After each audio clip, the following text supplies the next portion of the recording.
Gentleman from Utah, Mr. Owens. Thank you, Mr. Chair. Thank you, Mr. Secretary. And I'd like to add a quick response from your opening statement. I'm one who's benefited throughout my life uh, from thoughts and prayers of others when they're going through difficult times. And as leaders who represent this great nation, a nation based on Judeo-Christian values, we should never present our fellow Americans with a false notion it's too late and too uncool to lean on our faith, prayers, and God to support each other. Because we're in one nation under God, it is the one way that we can connect with those experiencing dark times.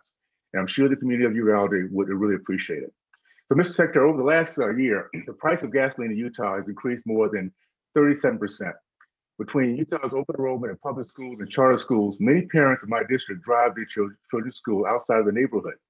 Families accessing school choice in Utah are not wealthy and are struggling to keep up with inflation and rising transportation costs. I've heard from several schools in my district that the drops in student attendance are in part due to higher costs at the pump.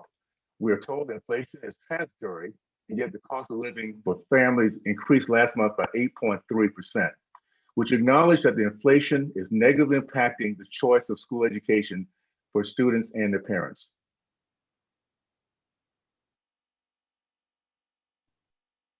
I didn't hear the question there. I heard you sharing about the cost of inflation. Which acknowledge that that inflation is negatively impacting the choice of school education for students and their parents. I don't have information on that. I do recognize the challenge that inflation has caused on all aspects of life. Whether or not it has resulted in lessening school choice, I'm hearing what you're sharing with me, and I recognize that this is happening in your community. But I don't have any other information that tells me that this is an issue in other communities. Just know across the country, when parents have to get in a car and drive a distance to make sure the kids' education, it is impacting all parents who care that much and trying to invest in their children that way. Okay, I would like to, like you, I was devastated to watch the events in Texas unfold. I was dismayed to see how some members of Congress and other elected officials took such a harsh political line so quickly. I speak on behalf of many of my colleagues who want productive and not divisive conversations on this topic. I'll be happy to sit down and discuss what we can do to help school address these security issues. Recently, I looked into what school safety programs exist, which are presently funded by the federal government. I learned that we fund related programs in several agencies, and those programs are written to address prevention, mitigation and response, and recovery. Mr. Secretary, your agency implements a lot of these programs. Can you tell us the current status of school safety programs under your jurisdiction, what guidance you have issued to address school safety, if you consult with other agencies to ensure that the guidance is responsive, current, and also coordinated? Thank you very much. I appreciate your sentiment about wanting to partner with us, and I welcome an opportunity for my team to meet with yours to discuss this, because I agree with you. It should be bipartisan, and we should be working together on this. We have a team that is developing more strategies, bringing together different strategies from across the country.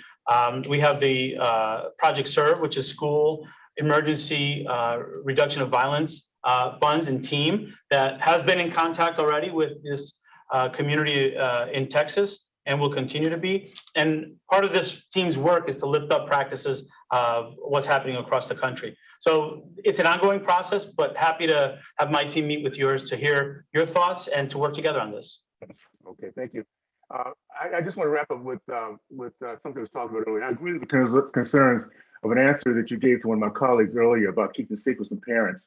It was, in all due respect, a pretty different or weird answer, but my parents, my dad and my mom and dad were both educators, but never would they suggest that a teacher is a parent of children who are not theirs.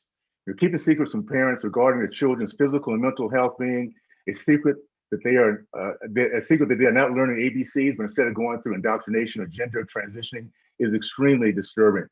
To be honest with you, it's hard to believe that any father or mother, this Tara's testimony, would be okay with secrets being kept from them regarding the health and welfare of their children.